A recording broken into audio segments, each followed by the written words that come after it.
உங்களுடைய வீட்டில் இந்த 5 வாஸ்து குறைகள் இருக்கின்ற பட்சத்தில் கட்டாயமாக உங்களுடைய வீடு கடன் சுமையில் மட்டுமே இருக்கின்றது என்பதை உறுதிப்படுத்தி மாற்றிக்கொள்ளுங்கள்.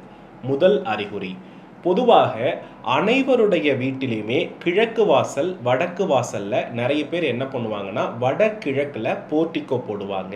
இந்த வடகிழக்குல போர்ட்டிகோ இருக்கிறதினுடைய மெயின் பில்லரை கரெக்டா வடகிழக்கு கார்னர்ல வைப்பாங்க. இது உங்க வீட்டுல கடன் சுமை அதிகம் இருப்பதையும் நீங்கள் அந்த வீட்டுக்கு சென்ற பிறகு வளரவே இல்லை அப்படின்றதினுடைய முதல் அறிகுறி. இரண்டாவது அறிகுறி அப்படின்னா என்னன்னா, தெற்கு மத்திம பூஜை அறை.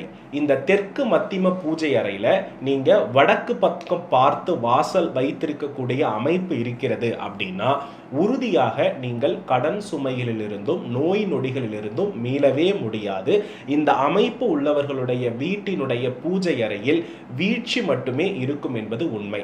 குறிப்பா இந்த வீட்டுல பெண்கள் இருந்தா அந்த திருமண வாழ்வு அப்படின்றதே ஒருவித கேள்விக்குறி என்பதை புரிந்து கொள்ளுங்கள். மூன்றாவது விஷயம் என்ன அப்படின்னா, கட்டாயமா அனைவருமே டாய்லெட் வடமேற்குல தான் இருக்கணும்னு போட்டிருப்பீங்க. ஆனா அந்த வடமேற்கு டாய்லெட்டை என்ன மாதிரியான தவறுகள் பண்ணியிருப்பீங்கன்னா, மாடிப்படிக்கு கீழ் அல்லது அந்த வடமேற்கு கழிவறையை வீட்டோடு இணைத்து வைத்து இருப்பீங்க. இந்த அமைப்பும் உங்க வீட்டில் இருக்கக்கூடிய கடனிலிருந்து நீங்கள் மீள முடியாத அமைப்பை உறுதி செய்யுது. நான்காவது விஷயம் என்ன அப்படின்னா, உங்க வீட்டினுடைய தென்கிழக்கு பகுதியில கழிவு நீர் தொட்டி என்ற பள்ளம் இருக்கிறதோ, தென்கிழக்குல படி போட்டு அதுக்கு கீழே நீங்க டாய்லெட், வாஷிங் மிஷின், நீர் தொடர்புடைய பொருட்கள், குறிப்பா தென்கிழக்குல போர் இருக்கவங்க வீட்டுல கடன் தொல்லைகளிலிருந்து மீள முடியாது.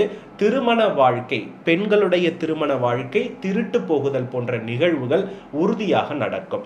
ஐந்தாவது விஷயம் என்ன அப்படின்னா, தென்மேற்கு என்ற படுக்கை அறை இருக்கு இல்லையா, இந்த படுக்கை அறை தொடர்புடைய விஷயத்தை வடகிழக்கு பகுதியை விட தென்மேற்கு பகுதியினுடைய அறை பெரிதாக இருக்கின்ற பட்சத்தில் உறுதியாக உங்கள் வீட்டில் கடன் சுமை என்பது அதிகமாக ஏற்படும்.